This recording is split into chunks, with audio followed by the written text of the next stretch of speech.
Assalamualaikum warahmatullahi wabarakatuh.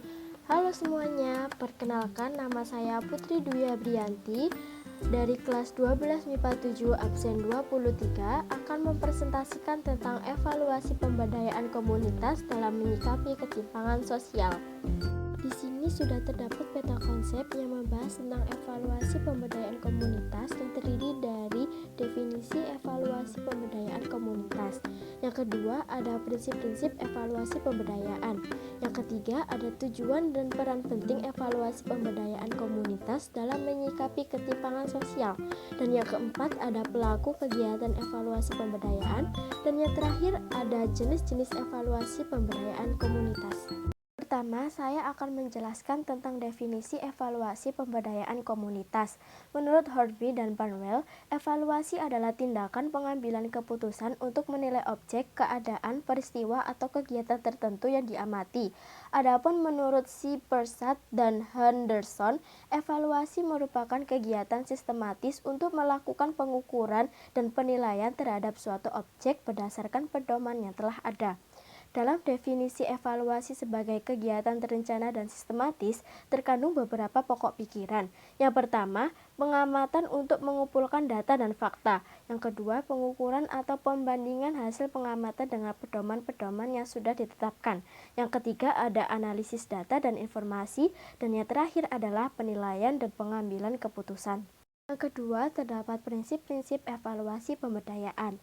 Prinsip-prinsip kegiatan evaluasi pemberdayaan yaitu: pertama, berorientasi pada peningkatan mutu. Evaluasi dan pemantauan kegiatan pemberdayaan masyarakat harus mengedepankan peningkatan mutu anggota. Apabila evaluasi dan pemantauan berjalan baik, berbagai pihak akan memperoleh manfaat yang baik pula. Evaluasi dan pemantauan dilakukan sebagai bagian dari proses belajar yang harus dilakukan terus-menerus. Peningkatan mutu tidak hanya dinilai dari jumlah produksi dan pendapatan masyarakat, tetapi juga pada aspek kesejahteraan, keselarasan, dan ketahanan sosial kehidupan masyarakat. Dengan demikian, tujuan pemberdayaan masyarakat dapat dicapai dengan hasil yang maksimal. Kedua, ada partisipasi. Kegiatan evaluasi dan pemantauan pemberdayaan tidak lepas dari peran serta berbagai pihak. Partisipasi masyarakat, pemerintah, LSM, dan perusahaan dapat mendorong hubungan kerjasama yang baik. Selain itu, masukan ide dan bantuan berbagai pihak tersebut dapat digunakan untuk mengembangkan kegiatan pemberdayaan komunitas. Yang ketiga ada transparansi atau akuntabilitas. Transparansi atau akuntabilitas merupakan suatu hal yang penting dalam proses evaluasi. Informasi dan data yang dipantau tidak boleh ada yang ditutup-tutupi. Misalnya dalam hal transparansi data, laporan keuangan hendaknya dapat dipertanggungjawabkan kebenarannya dan dilaksanakan secara berkala. Dan yang keempat ada akurasi informasi. Akurasi informasi berkaitan dengan kondisi pemantauan yang sesungguhnya di lapangan. Evaluator hendaknya melakukan pengamatan dan pengolahan data yang akurat pada saat evaluasi. Dengan demikian, hasil evaluasi dapat lebih maksimal dan akurat. Dan yang kelima ada tindak lanjut.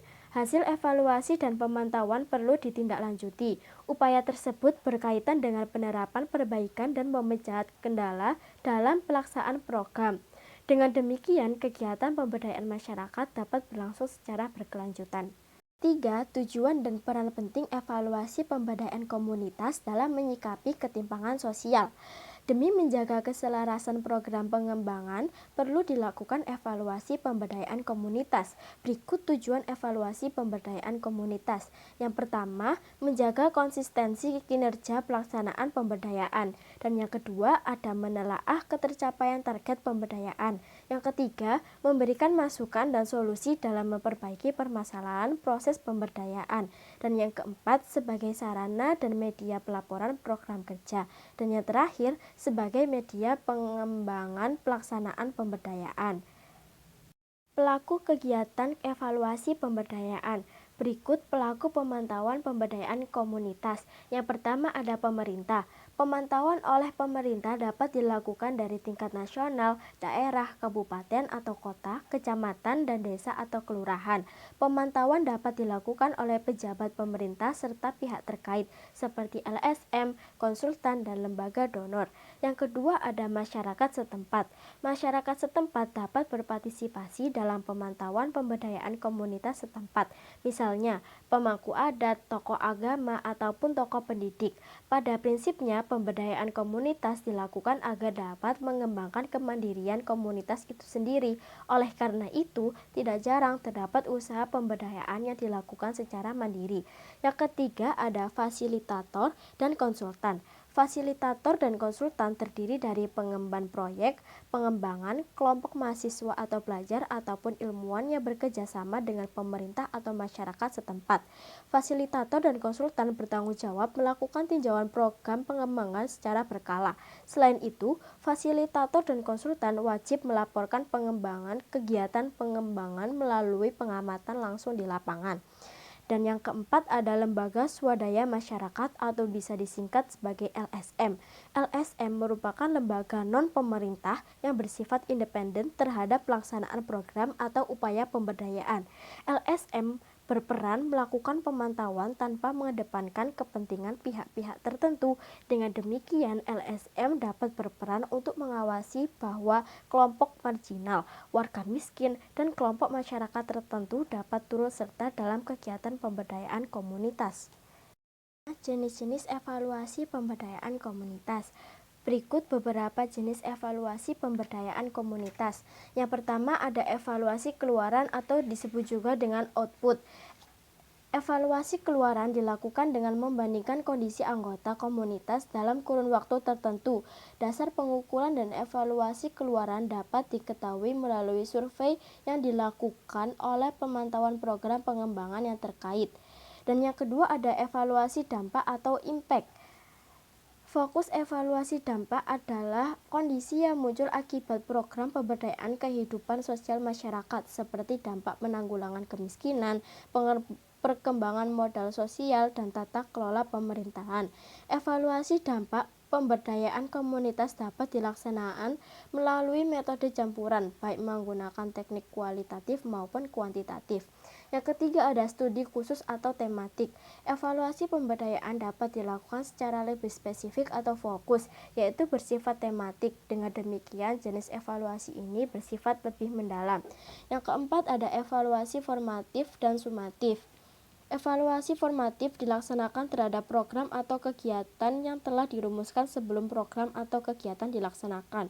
Sedangkan evaluasi sumatif dilakukan setelah program selesai dilaksanakan. Dan yang kelima ada evaluasi internal dan eksternal. Evaluasi internal merupakan evaluasi yang dilakukan oleh anggota, warga sekitar, atau tim dari kelompok pemberdayaan. Sementara itu, evaluasi eksternal merupakan evaluasi yang dilakukan melalui kerjasama dengan tim ahli dari luar. Sebagai contoh, fasilitator yang ahli dalam bidang pemberdayaan. Yang keenam, ada evaluasi berdasarkan waktu pelaksanaannya. Berdasarkan waktu pelaksanaannya, proses evaluasi dapat dilakukan dengan 3 tipe, yaitu yang pertama ada sebelum program dilaksanakan atau pre-program evaluation. Dan yang kedua ada pada saat program berjalan atau ongoing evaluation. Dan yang ketiga ada setelah program berakhir atau ex post evaluation. 6. Ada evaluasi berdasarkan waktu pelaksanaannya. Berdasarkan waktu pelaksanaannya, proses evaluasi dapat dilakukan dalam 3 tipe, yaitu pertama, sebelum program dilaksanakan atau disebut juga dengan pre-program evaluation. Yang kedua ada pada saat program berjalan atau yang disebut juga dengan ongoing evaluation. Dan yang terakhir ada setelah program berakhir atau disebut juga dengan ex post evaluation. Materi selanjutnya yaitu pemantauan dan evaluasi pemberdayaan komunitas.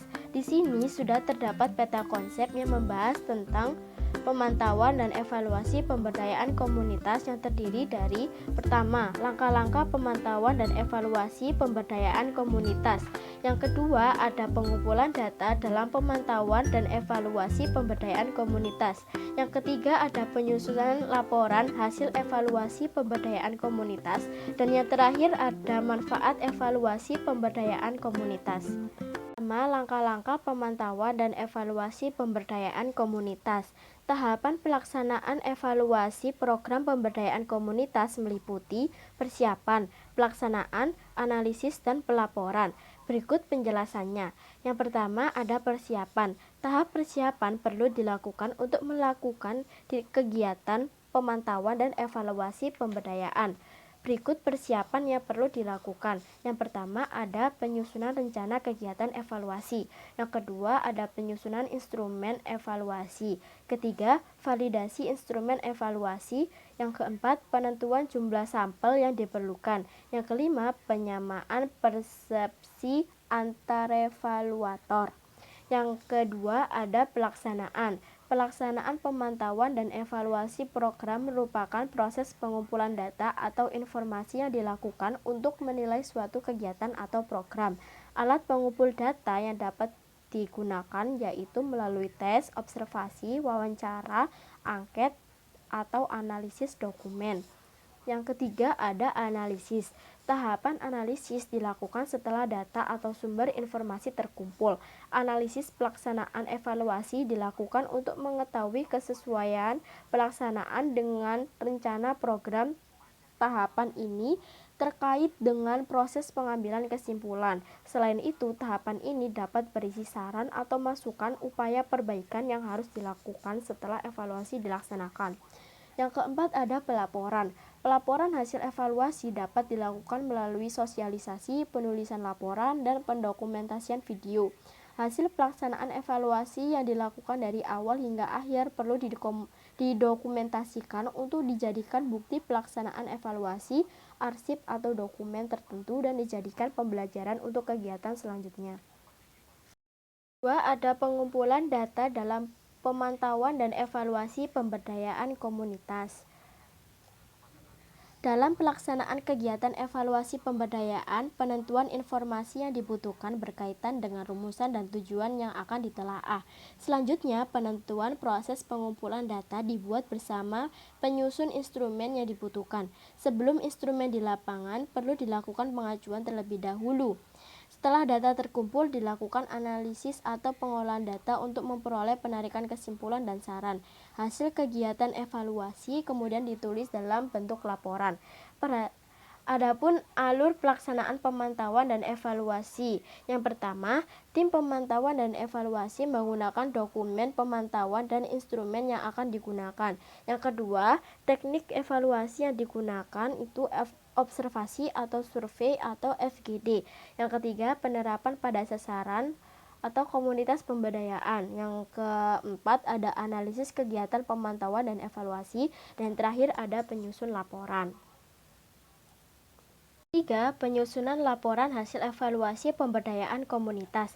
Setelah melakukan evaluasi, kegiatan selanjutnya adalah menulis hasil evaluasi dalam sebuah laporan. Hasil kegiatan evaluasi pemberdayaan yang telah dilakukan ditulis dalam bentuk laporan yang tersusun secara sistematis. Berikut contoh sistematika penulisan laporan kegiatan evaluasi pemberdayaan komunitas. Penulisan laporan penelitian merupakan proses akhir dalam kegiatan evaluasi pemberdayaan. Menulis laporan penelitian dapat mendorong Anda untuk menggali informasi dan mengembangkan pola pikir kritis. Hendaknya perlu memperhatikan teknik penulisan yang telah ditentukan dalam menulis laporan penelitian. Berikut beberapa teknik penulisan yang perlu diperhatikan.